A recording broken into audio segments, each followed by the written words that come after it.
On this video, I'm going to try to share some useful information about painting candy apple colors.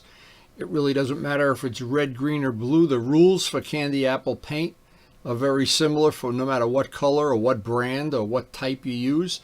There's usually a base coat. In this case, it was white. There's usually a transparent coat that requires several coats. And then there's the usual putting the clear coat on, but in this case we had one extra coat of gold that had to go between the clear and the color. It was a greenish color that really added some nice an accent to the green, and it was a very special project, and I think you'll see and you'll agree it came out great.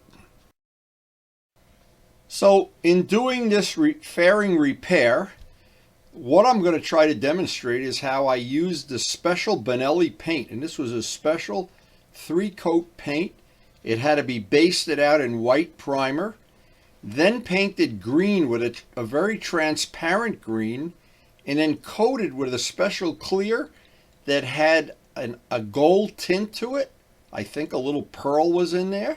That, and then coated with ordinary 4:1 clear. A very, very involved process, but in the end, the result was absolutely stunning, and it was a very close match to the Benelli that already had been painted.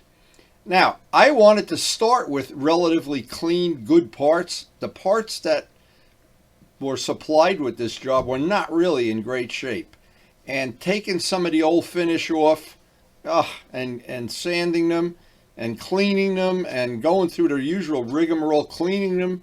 I steam cleaned these, if I remember right, and sanded them with 400 sandpaper, but they were really in rough shape. Now, another thing, always critical in doing any restoration or refinish. No matter what kind of paint you use, candy apple, red, blue, green, or whatever, what has to happen is all the edges where a part ends, if those edges are razor sharp, what happens, the paint will, over time, when the paint gets a little harder and from vibration, it'll start to make a crack there. Now, the way to minimize that or eliminate it altogether is you radius very carefully all the edges. Every edge should be radius smooth before you go to the next step. Now, in this case, I wanted to try this. This was actually Vlad's idea to put this bulldog on. I used it, and I wasn't sure it did much for me, because when you prepare a part properly and you do all the work that's involved the right way and sand and etch the part, this I think gets to be a little overkill. But it doesn't hurt anything, that's for sure. Now, Vlad supplied this product called Bulldog, and I was determined to let's see if it works. We're not going to know until we try it. But this was the bummer. This was the special 2-in-1 primer and white clear and white paint that had to be base coat. This was special stuff. Again, Vlad spent a lot of money on this paint. I know this was a fortune. But the only problem was the nozzle to this paint was terrible. And no matter how many times I cleaned it, it would spit and sputter and do all kinds of nasty stuff. No matter how many times you shook the can. But what happened, I figured the workaround for the whole thing was I just put on a coat of white, and then, of course, sand it and put another coat of white. Now, you can see how rough some of these parts were. They really needed, this was the labor of love special. And all of the work that went into this, many, many hours of sanding. But the end result is, again, the parts for these exotic bikes, and Vlad has a whole collection of them. Here's the Bulldog going on the other part.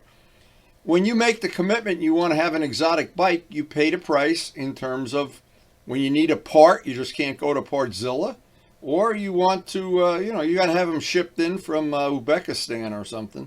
So anyway, and then you got to buy their special paint if you want it to be an exact match. But anyway, he did get the the green paint was really a pretty color. Really, Karen, when she saw what I was painting out here, wow, she loved that color. But believe me, it is so labor intensive to restore the original part, get it sanded smooth, and then deal with this primer. And the only way I knew how to deal with it, the fact this was spitting and puffing and everything, I sanded the whole first coat down. Again, more a labor of love than anything. And a lot of times when you're doing this kind of paint work, you got to have workarounds for everything because you never know. So even the first coat, it came out pretty smooth, but I never really solved the problem of the nozzles. The nozzles on that, maybe they were defective, I don't know, or what the reason is, but we eventually got the paint on, and I wound up putting 2 coats on, and I just had to pay the price here in terms of the labor that it takes to do that kind of thing. But the end result is, before you go into the green, I wanted to have a perfect coat of white. I wanted it to look like an ice cream truck or refrigerator or whatever, because that base coat is a critical thing. You'll actually see it when you look through the green. The green is a transparent color, and it's very, very thin. It does not cover in one coat, and you would see, if you don't spray it on correctly, you'll get zebra striping in every possible direction when you put it out in the sun. So it was a little critical getting that white exactly the way I wanted, and it did take an awful lot of time to do it. This was not as quick as it should be. Now, if you were starting with better paint, and again, these paints, these were not cheap, and I know, anytime you're trying to match anything from these exotic bikes, get ready to have your credit card get a little warm at the end of the day. But anyway, we dealt with this as we always do. You just fight it every inch of the way. Eventually, I got the green on the parts. The green, when I was all done with this phase of it, I was real happy the way it looked. I had Karen come out and check it for anything didn't look right. And the only way I could do this is by using a relatively big automotive gun to minimize the zebra striping and get that on as nice as possible. And you can see the final result is one that still has to be painted. And I remember when I was doing this, we were fighting some weather. It was looking like it was going to rain any minute. And I wanted to get that all in green and get it in the garage. Because that, before I go on to the next step, that has to dry overnight. And I wanted to see how that color was going to look before we put on the rest of it. So this paint, like most candy apple paint, is so thin and so translucent. And this top coat, now this top coat has some gold in it. It's kind of a green color, but it's got some gold, I don't know, pearl in it or whatever. It's made to go on top before you actually put the clear on. So this was a critical step, and I wanted to make sure I followed the directions exactly as they said, because it's so translucent. I think you could get something reversed here, and then the problem is it wouldn't match. It'd be some custom color, but it wouldn't match. But because Vlad had paid an incredible amount of money for this paint, I didn't want to have this not match even close. So really paid the price. Got out the automotive gun. Now this looks like you're painting clear, but it's not clear. If you look real close, it's very translucent green with a gold, I guess it's a pearl in it.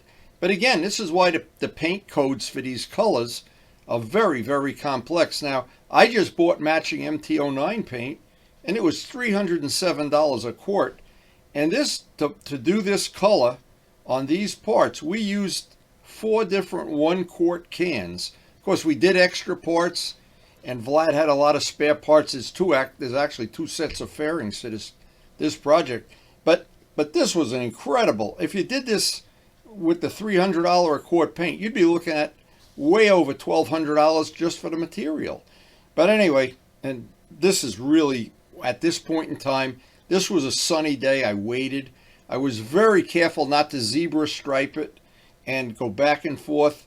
Using a big automotive gun minimizes the zebra striping. A little touch-up gun, not really good when you're doing candy apple. I've done enough candy apple to know that's not a great choice. But this paint, now after all of this work, when I saw the result of this, and again, when I invited Karen to come out and check out the paint, and she's a trained artist, and she was blown away. She said, "Oh boy, that just looks like you take a bite out of it. It looks so good." Now, the last thing on this is, once I got both of the fairings done with this, and I had to make sure that when I put them side by side, they were an exact match. If they weren't, then I'd really be in trouble here. I mean, I can't get... Anytime you're doing candy apple paint, if you put more on one than the other, one's going to be darker. And and that can really, well, I don't want to, I don't want to be not optimistic about it, but actually in the end it did look pretty good. And when I started putting on the clear and I was getting to that point that I could really put them side by side and take a look at them, it was pretty close. And it was very close to the parts that we already had that were painted that they were supposed to match to. So taking it out, and after all the clear was on, well, it just was, it looked better than I could have ever imagined. And again, we did this on a bright sunny day, which is a good idea anytime you do candy apple, because it's very easy to get striping or to get it dark in some spots, light in the others. And then the big test is getting them put side by side. And if they don't match, if one is darker than the other, or if there's something that you're not happy with, right now, this is the time to fix it. And we were lucky this day. This came out absolutely beautiful. And I think the only part of this whole thing up to this point that I was unhappy with was a white primer spitting and having the bad tip on it. And when I showed that to Vlad, he didn't know what it was either. But up to this point, these parts just exceeded my wildest dream, and they were an absolute exact match. Now, at this point in any refinishing job, it's always good to let the new parts, the new paint, dry as long as possible by a heating vent. In my case, a couple days. A 2000 grit wet and dry sandpaper, a little bit of soapy water, and this is the part that takes a lot of time and takes a lot of patience, because I want to get out any dust, any flaws, anything in there until that whole part is flat sanded with no little fish eyes, no little paint nibs, anything in there. Hand sand it out. There's no real quick way to do this with a machine that I know of. It's a hand sanding thing, and you can see the dull parts on the part, the shiny part, but the whole part has to be dull before I go on to doing anything with any of the compounds or any of the buffers. Now on this job, I used a small buffer for a lot of it, and then finished it off with a big buffer and some cleaner wax. But the first thing and the most important thing that's going to serve you well is get it all flat sanded. Another thing, don't go through the edges. Be very careful. Don't go around the edges. A great tip, use fresh rolls of paper towels to hold the part up so you don't put any stress on it. You don't put any unnecessary twisting motion in it or anything, especially while you're using a buffer. Any of the 4CR products, the 8021, 8065, all good. Biggest tip, a brand new every time pad. Never use the same pad after that compound has dried out on it. And at this point, now is the time you have to just really be patient with it. And avoid cutting through on an edge or by one of the scoops or by one of the screws that goes by it. And now that patience is of the essence here. Because up to this point, we've put so much time into prepping this part. And actually, when you count the money for the paint, we're into this quite deep. We're at the deep end of the pond right now. And I don't want anything but perfection when I'm done. And now this part, again, is just a labor of love. And you just can't speed this up. You wish you could just come in and have a mouse do this or something, put a rubbing compound on his feet. But I have found when you take the time and the patience to do this, the reward at the end is astronomical. So if you don't know that reward is coming, maybe it's hard to tough this out. But in my case, I know when I'm done with this is going to be as good as I can possibly make it.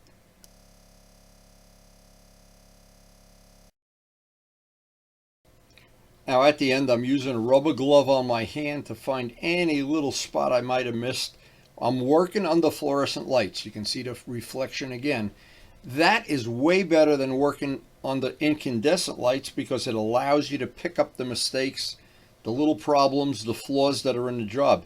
And then when you put that out in the sun, if it looks good under fluorescent lights and you take it out in the sunshine, it just gets that much better. But any little flaws I find, now I'm trying real careful not to go anything that has a mountaintop, And where those bolt holes are, I don't want to get the paint real thin there. And the edges, of course. And being very, very careful and very patient. Job one. And that little blister that's on the top, another place that you could easily buff through the paint.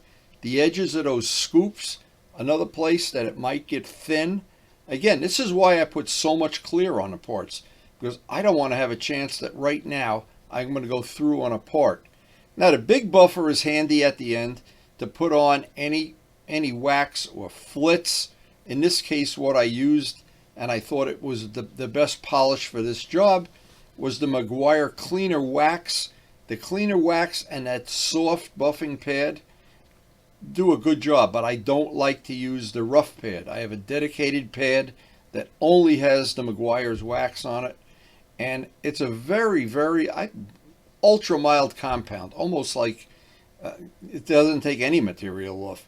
But I've used it with the soft pad right at the end of the job, and especially on candy apple, where if there's one paint scratch left in there or some little flaw, you tend to see it right away. This is a good way to finish up the job using a very soft pad and a slow buffer speed, not a high speed. Now this big buffer, and of course having it up on a paper towels, is to my advantage. Or even better, if you have a helper, you can have them hold the part. But I'm not really pressing down all that hard. I don't want to take any chance that right now I do more damage than good. And ask me how I know not to do that. And at this point, only clean microfibers are going to touch that. No used microfibers, and we get that final gloss on it. And when that bike is put together, and the rest of the parts are in silver, these parts are green, that bike is going to be a showstopper no matter where it goes, whatever meetup, track day, ride up to Bear Mountain or whatever, go to Perry's. This bike turned out to be one very special piece of equipment. And I know all the work I did into it and all the time and the energy, I know at this point I was just one of the happiest painters in New Jersey. So I hope the information I shared on this video is of some value, or at least mildly entertaining on a rainy or a snowy day. But anyway, we do try to share what we know about paint, motorcycles, carbon fiber, custom bikes, and good friends on our video. We try to post up something every day. We try to do evil twins for all the bikes in our collection, our humble bike collection, and we try to share everything on YouTube, a very convenient way for you to become part of our friends and family. Videos almost every day.